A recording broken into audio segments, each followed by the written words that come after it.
Everybody, sorry about the little rain in the background. I just got out of Kingsman, the Golden Circle, and it started raining.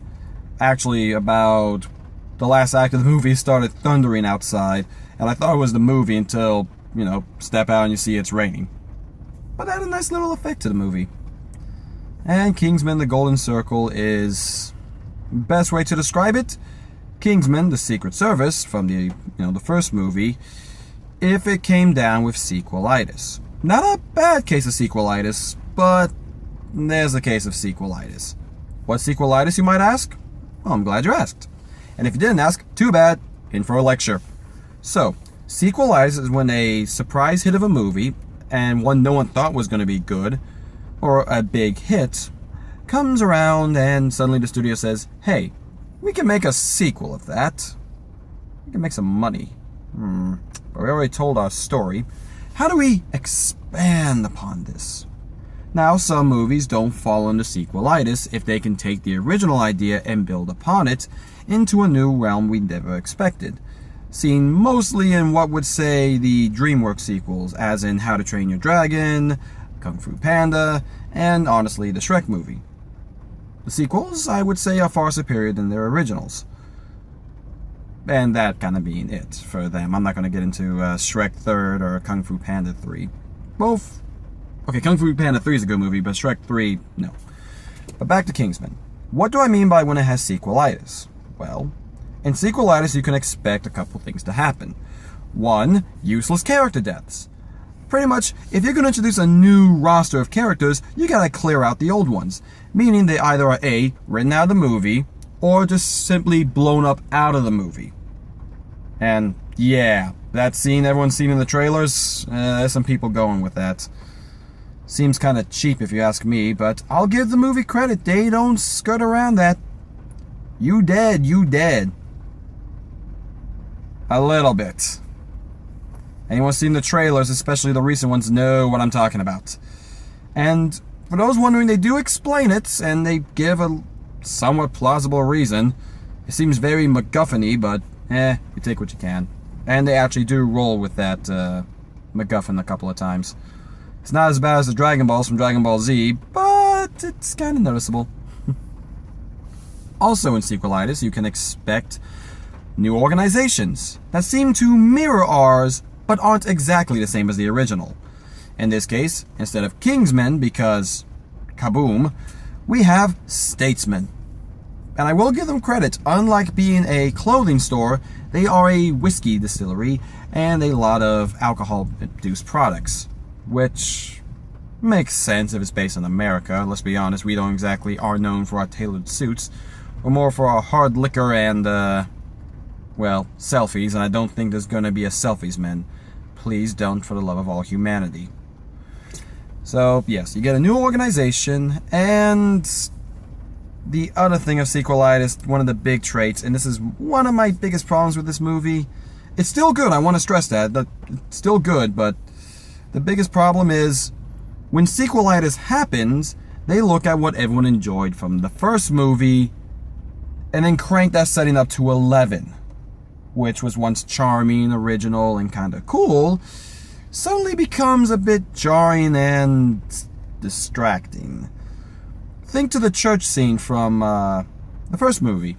It was nice, fluid, action-paced, it was zooming in and out, had a nice soundtrack that went with it, and everyone was just watching the reaction. This one has a couple of those scenes, and a few of them are done very well. But sometimes that constant zooming in and out is very jarring. It's not as bad as, say, a Michael Bay film. Oh god, no one's even remotely saying that. It's just, you try to focus on the action, but you kind of get a little motion sick in the process. It's almost like you're doing the stunt yourself, trying to orient yourself. But the difference between you doing the stunt and visually recognizing it is that your brain knows what it's trying to do and the eyes will naturally follow to adjust. Reverse that, when you are watching something, you are visually receiving it and then your brain tries to recognize it. There's a bit of a disconnect, and which can cause visual motion impaired sickness. And if there are any biology majors below who want to correct me on that, please do. My biology only extends as far as biology honors and taking a few pseudo-biology classes in college. So please correct. But as far as Kingsman the Golden Circle goes, those are not full-blown sequelitis. They're there, don't get me wrong, but they do it in a way that you kind of feel natural and it's kind of enjoyable. The characters themselves are still wonderful to watch. The actor who does Eggsy is still amazing, and the one who does Merlin is still very nice. And Channing Tatum, for what little he's in this movie, is enjoyable. That's right, if you're coming here to see Channing Tatum, sorry, he is, 3 scenes, maybe. He gets as much screen time as Optimus Prime does in that last Transformers movie, except he doesn't get to do as much action as one would hope. Yeah. Elton John is in this movie more than Channing Tatum. Just let that sink in. Why is Elton John in this movie, you might ask? You'll find out. And it's actually kind of enjoyable. You don't suspect that coming. And he's not just a one-joke character. He actually does consistently act in this movie and does have a bit of a point to him. So it's enjoyable to watch him work his way through this. He's not phoning it in, I can tell you that. No one would try phoning this in. But you take what you can. And I will say Halle Berry is very good, and she is rocking the nerdy look. I'm gonna be honest. She looks good. Much better than Eggsy's girlfriend or the other girlfriend in the movie. Yeah. Remember that joke at the end of Kingsman where he proceeds to do things with the Swedish princess? Yeah, they're dating. Yeah, like, that wasn't just a one joke and done. They actually made a connection and then just built upon it, and he's having dinner with her parents. And it goes about as well as you would expect. But it's a good movie. I'll give it that. Though one thing I will sorely regret is that there was no Frank Sinatra in this movie. Well, not the one I was waiting for. You know, I Did It My Way. I know it's rare they actually play the song in the movie, but, you know, I was hoping. Just a little bit. I'm a big Frank Sinatra fan. So, final judgment. Is this worth seeing in the movie theater? If you can see it as a matinee, and if you can go with some friends, it's an enjoyable watch. Definitely a one to see, don't get me wrong. Definitely watch this when you can on Netflix, Redbox, or any of that stuff. But the villain, not as good as Samuel L. Jackson. And they try to hammer in this anti-drug, anti-drug, kinda, not pro-drug, but anti-drug. An anti-war on drug, but war on drugs are good. It's, I don't know. They try to put this message through and you just kind of go, what? Yeah, this makes sense, but why are we having this conversation? Are we in another movie? Can someone please...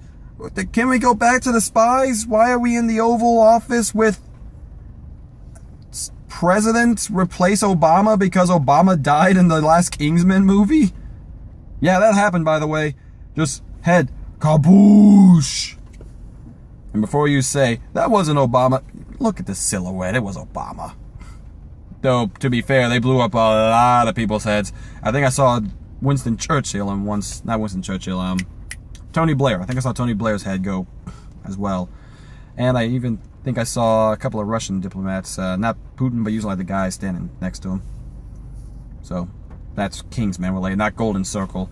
Don't get to see anybody's head go in this, unless you count bullet wounds to the head or an actual explosive.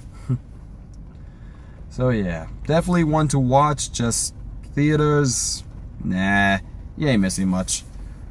But definitely, if you were a fan of the original, you'll get a kick out of it. I had fun. It's just that to say it was something you have to see in theaters, nah. Redbox, Netflix, or TNT, because if this is the uncut rated R version, I don't know what they can cut. There wasn't much except take out the F word. That's literally it. I think the only reason that's a rated R is because of the F word. The violence, yeah, but you could easily jump cut away from it. And really, even when you saw it, it wasn't that much. So, there's that. Anyway, guys, I feel bad. I finally get to post this up and my other 2 videos, and I'm going to be saying goodbye, because next week I'm going to be up in New Jersey. Don't ask. So I won't be able to make a proper review for you guys. But just like last time when I had to leave you and I came back and watched the oh so emotionally draining Emoji Movie, when I come back, I will most likely be reviewing probably Blade Runner, or if I remember correctly, that one horror movie, the Live, Die, Repeat, Live, Die, whatever that movie is. No, the girl keeps coming back to life after she gets killed. I might be reviewing one of those 2. But there's another movie coming out. And if my Transformers review got over 300, I'm curious to see what numbers this one will pull in. Don't bet, guys. Because when you bet and you lose, you gotta do stuff. Stuff you're not gonna be happy about. But you'll most likely get a kick out of it. So when I come back, I'll have 2 reviews nice and ready for you guys, and we can continue on. It's wonderful to be back. Hope everybody was safe. And as always, this is Kevin Riley signing off, and I'll see you all next time. Later.